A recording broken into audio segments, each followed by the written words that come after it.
দুইবার prime minister হলে somehow মানে স্বৈরাচার থেকে আসবে না, লাইক যেমন রাশিয়ার ক্ষেত্রে আছে। রাশিয়ার মানে একটা প্রাইম মিনিস্টার দুইবার হতে পারে না যতটুকু আমার জানা। তো এটা কি পুতিনকে প্রিভেন্ট করেছে, যে 40 বছর ক্ষমতায় থাকার থেকে প্রিভেন্ট করেছে? করে নাই। সো এগুলি মূলাধার না, এগুলা তাদের এজেন্ডা না, তাদের এজেন্ডা হচ্ছে এসব। আমি এবার দেখেন শিক্ষা আইন, মানে আপনি যে হ্যাঁ ভোট দিবেন এটার মাধ্যমে যে নতুন শিক্ষা আইনে ইন্ট্রিম সরকার লাস্ট কাজ করে যেটা যাচ্ছে, সেইখানেও দেখেন এগুলি ইনক্লুসিভ কথা লিখছে। তাদের উদ্দেশ্যটা কি, এটা তো ক্লিয়ার। এই যে ইনক্লুসিভ বড় করে লিখছে ইনক্লুসিভ। এখন ইনক্লুসিভ কথা আপনার কাছে মনে হচ্ছে ইনক্লুসিভ হচ্ছে একটা জিনিস, বাট এটা ইনক্লুসিভ সবাইকে মিলেমিশে, সেটা তো ভালো কথা।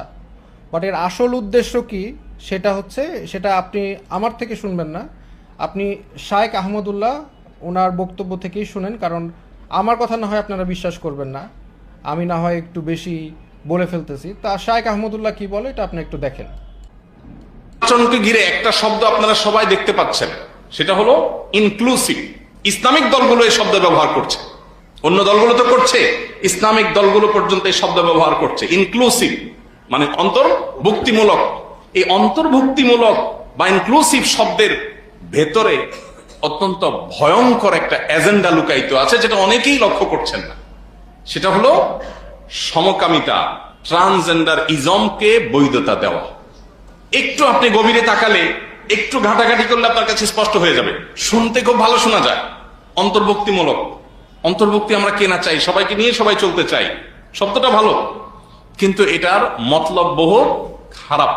এটা নিয়ে আপনি একটু ঘাটাঘাটি করেন, আপনি দেখবেন পৃথিবীর যে সমস্ত দেশে ট্রান্সজেন্ডার মতবাদ, যে সমস্ত দেশে এই যে বিকৃত মানসিকতা এগুলো প্রবেশ করেছে, আইনের আকার পেয়েছে, রূপ পেয়েছে, এগুলোতে এই শব্দ আগে ঢুকেছে, তারপর এটা হয়েছে। আপনি অ্যানালাইসিস করা লাগবে না, শুধুমাত্র অনলাইনে ঢুকলে একটু ঘাটলেই দেখতে পাবেন। তো আপনারা দেখতেই পাচ্ছেন যে এইটাই হচ্ছে জুলাই চার্টারের একটা এজেন্ডা। আরও অনেক এজেন্ডা আছে, সেগুলি আলাদা আলাদা করে আসলে এই মুহূর্তে বলার ইচ্ছা নেই। কিন্তু আরেকটা বিষয় যেটা আপনি দেখেন যে তার এই জুলাই সনদের মূলনীতি, মূলনীতির মধ্যে কি কি আছে আমরা একটু যদি দেখি। Fundamental principles, equality, human dignity, social justice, তাই না? Social justice. এখন সোশ্যাল জাস্টিস কি জিনিস এটা আপনারা কারা বোঝেন? মানে এটা কি আপনারা কখনো সার্চ দিয়েছেন? মানে সোশ্যাল জাস্টিস কি, মানে এটা আবার কি জিনিস? হিউম্যান ডিগনিটি কি জিনিস, মানব, এগুলো প্রত্যেকটা কথাই সুন্দর, বুঝছেন না? এবং সেকুলারিজম যখন আপনাকে 71-এর পরে আপনাকে বলছে সেকুলারিজম,